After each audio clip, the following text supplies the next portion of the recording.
Hi, all. This is Kim and Penn Holderness from Lifeline. Summer is here, which means it's officially travel season. And when you're out there making plans, you need somewhere reliable to stay. That's why Best Western is such a solid option. This summer, get 1,000 bonus points and a chance to win 250,000 bonus points. So wherever you're headed, make it count with this limited time offer. Life's a trip. Make the most of it at bestwestern.com. No additional purchase necessary for sweeps. See bonus points, T's and C's, and sweeps rules for details, and visit bestwestern.com for complete terms and conditions.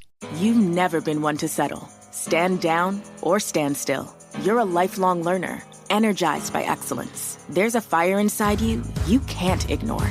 You've got competition to outrun, momentum to build on, and your own high standards to meet. Stop now? Not a chance. At Capella University, we help you catch what you're chasing because you've always had the drive. Now, go earn the degree. Capella University. What can't you do? Visit capella.edu to learn more.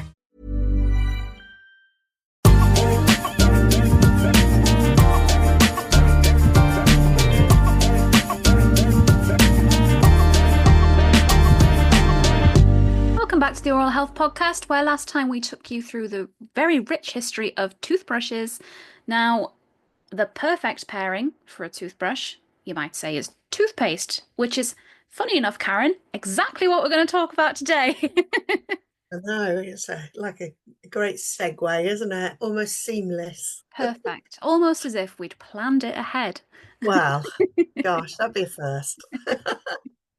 But yeah, we're going to take you through the interesting history of toothpaste, what we really would say using our research we would recommend toothpaste contains as a bare minimum. Look for this, anything else, brilliant, this is all you need. And then also have a little bit of a chat about where technology is taking like toothpastes and what you might be able to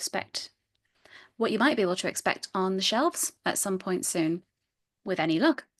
Now, Karen, if I told you that we can trace toothpaste all the way back to ancient Rome, that probably isn't that surprising to you. But did you know that the original toothpaste from the ancient Romans was made with ground up pumice and honey? It wouldn't surprise me. I know that pumice was very often used. Very abrasive. Very abrasive. And then what are you rubbing into all those lovely little dents you're making? Sugar. Yeah, I mean, you wouldn't have any staining on the teeth, really. You'd have no enamel, but there wouldn't be any staining there. So yeah, I mean, it depends how often they clean their teeth. And as we found out from the toothbrush podcast we did, a lot of those toothbrushes in those days weren't that effective. So all we can hope is that they weren't actually brushing particularly well, which means that the abrasion was probably lower than it could have been. Yeah. Being nice to them. Yeah. And, going forwards a little bit, sugar didn't actually disappear from toothpastes straight away. The very first soft toothpastes that were developed included sugar. It was made mainly with sugar and chalk, which is surprising, I guess, to me, that, we have we know that, we need this paste to clean our teeth. But we didn't know not to put sugar in it by the time it was being manufactured.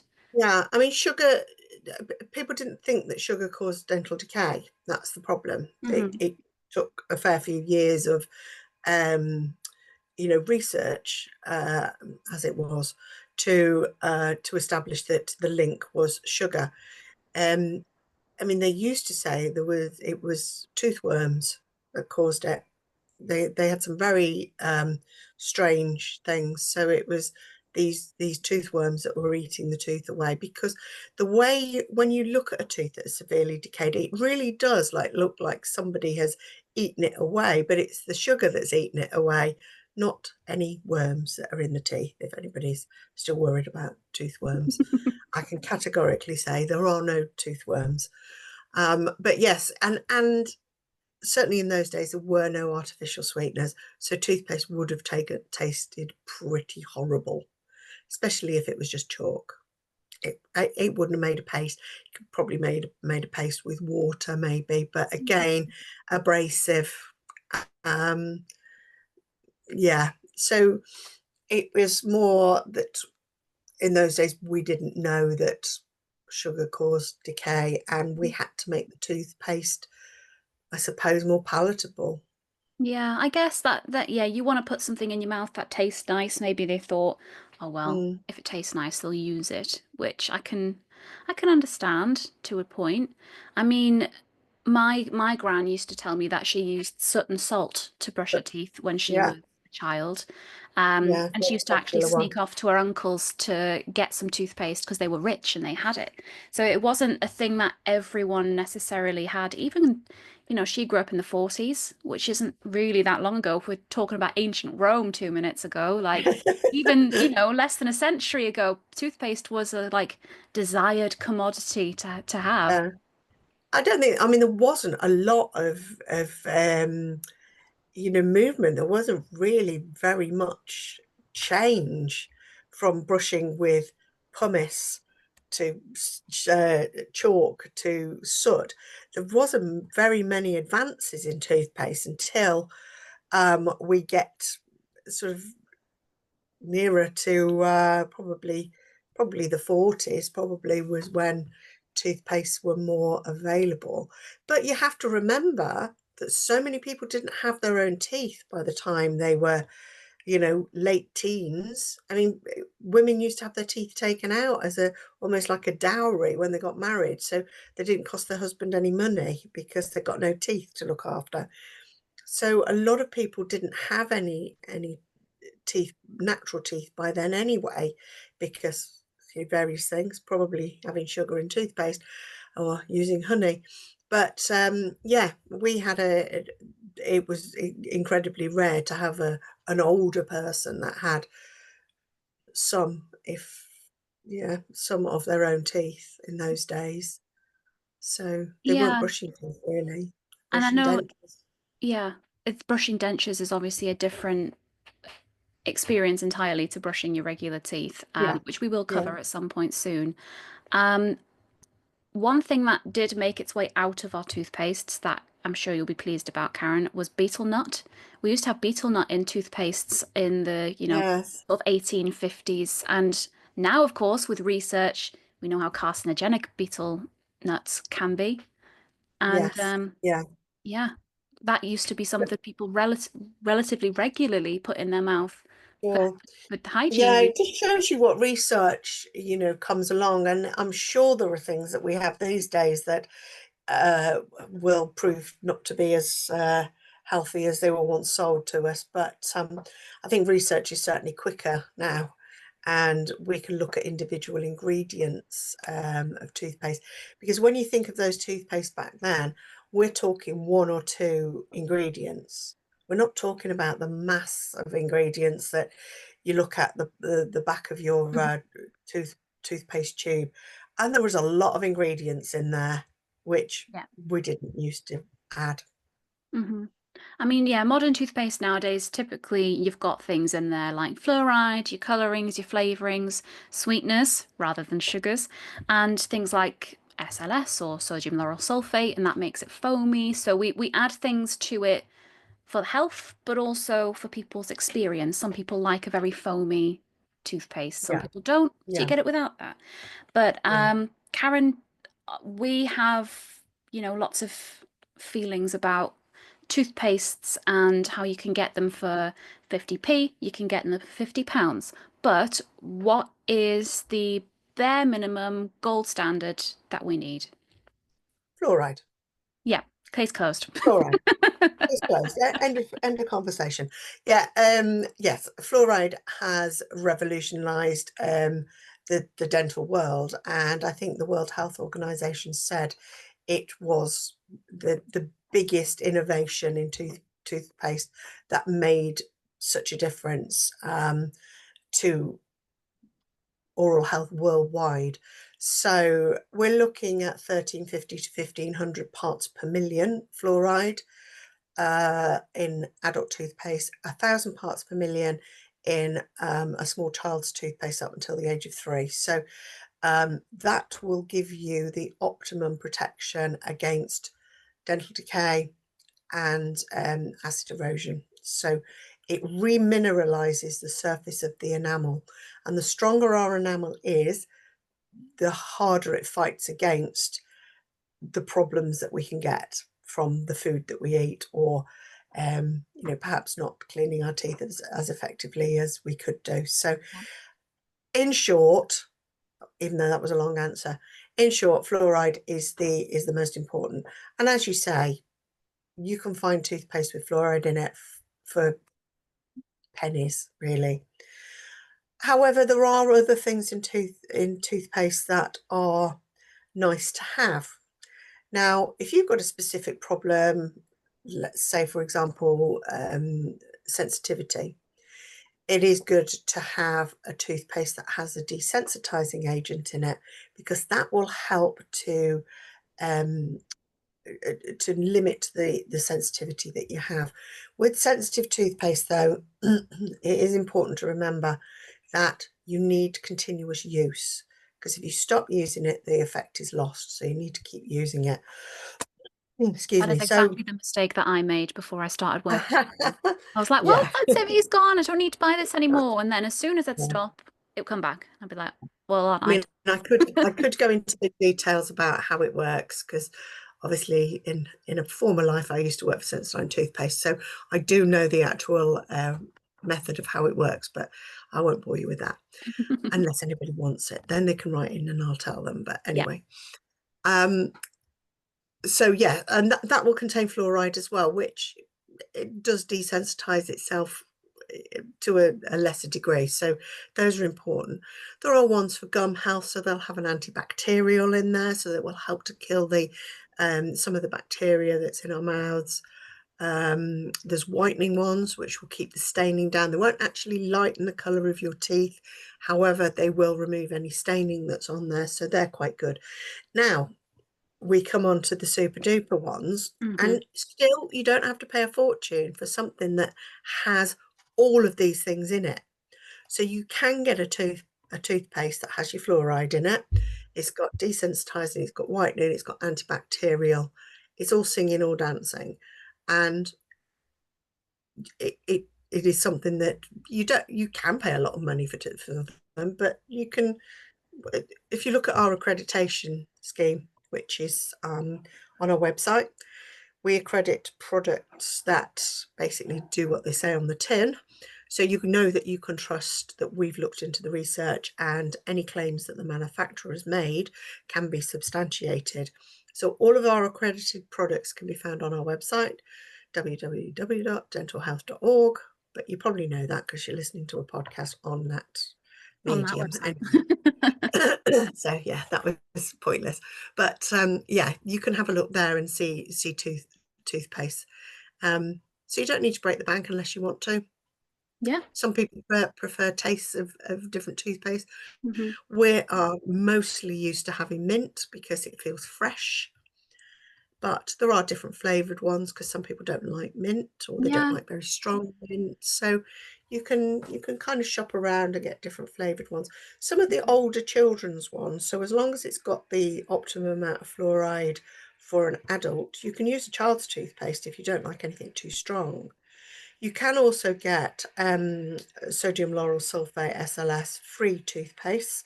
So some people don't like the foaming effect, especially people with sensory problems. They don't really like that sensation of having a lot of foam. So you can get sodium lauryl sulfate free. You can get unflavoured toothpaste as well. So there should be something for everybody, and there isn't really any excuse not to find that. You can't use I don't like the toothpaste as the reason, really. Yeah. And we know with where we can see things like toothpaste going in the future, all of this innovation's happened in a relatively short amount of time that we've been using these products.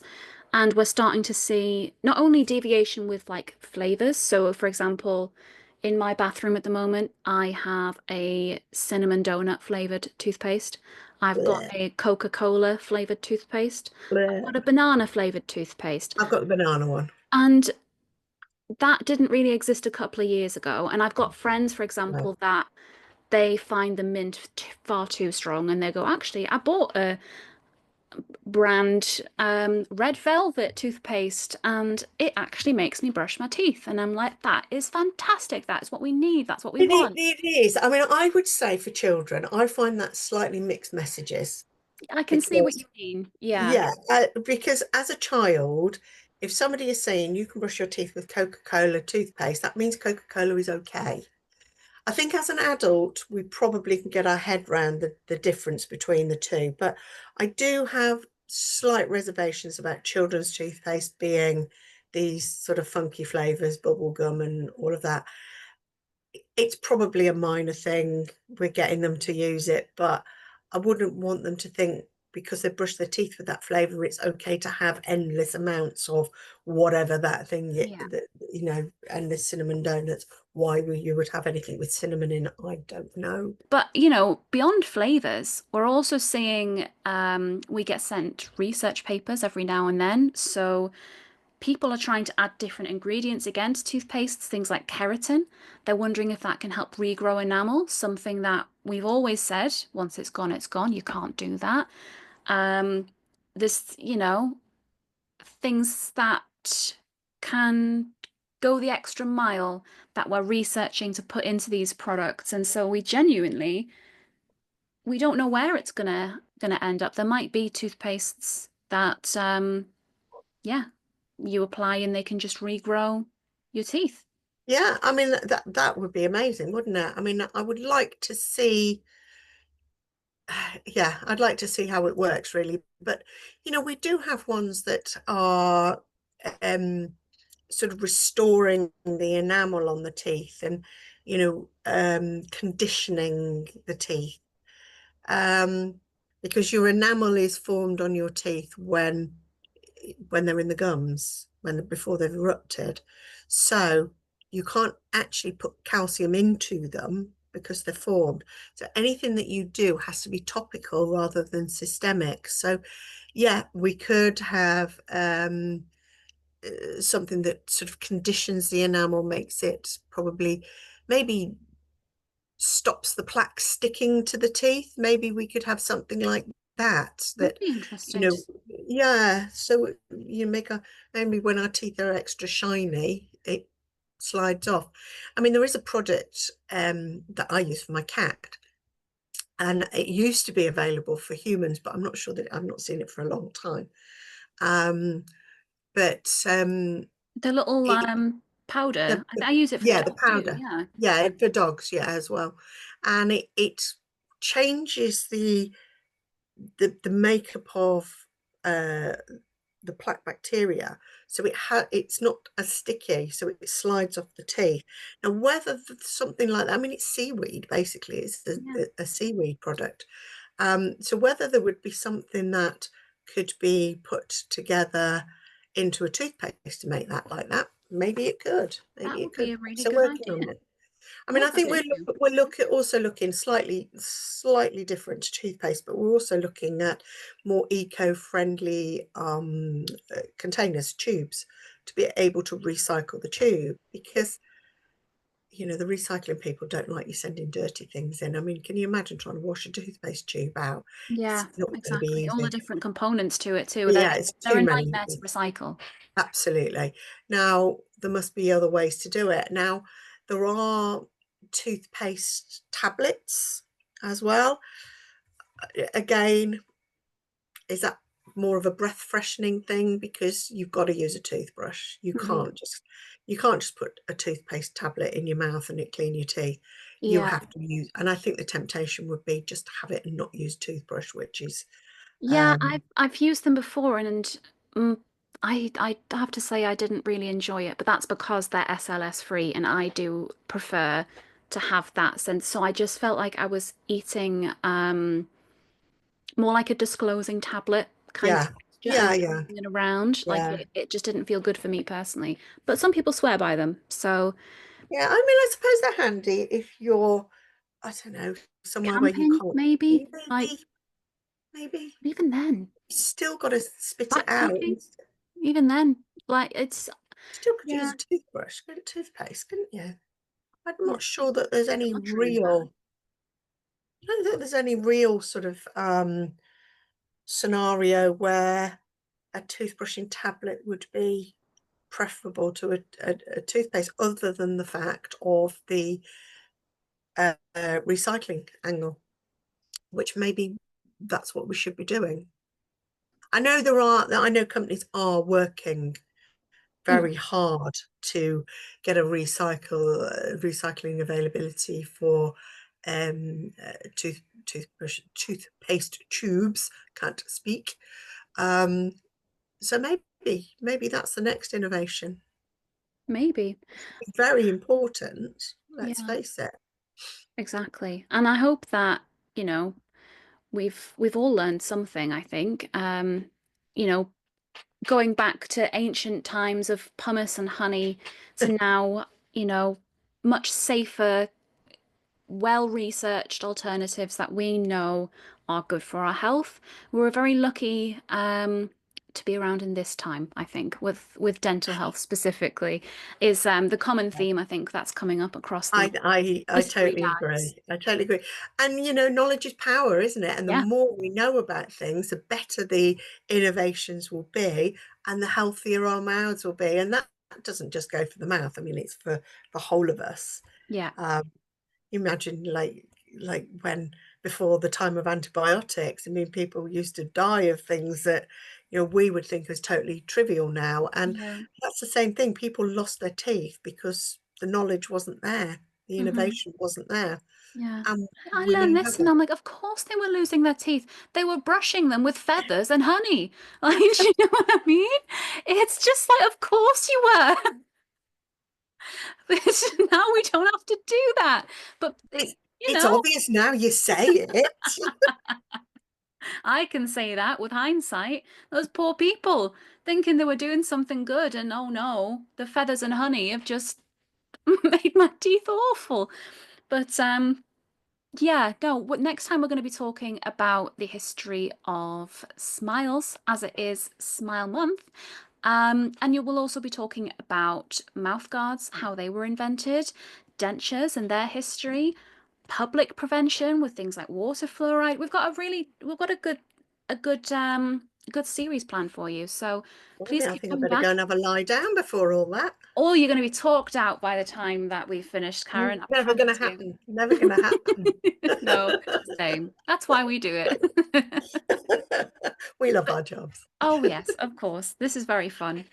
We get to geek out over things and hope that other people Oh, enjoy it yeah. as well. So Aren't we? always fun. But yeah, please keep coming back week after week. We're going to have different things for you each time. And yeah, enjoy the start of your Smile Month. Yay!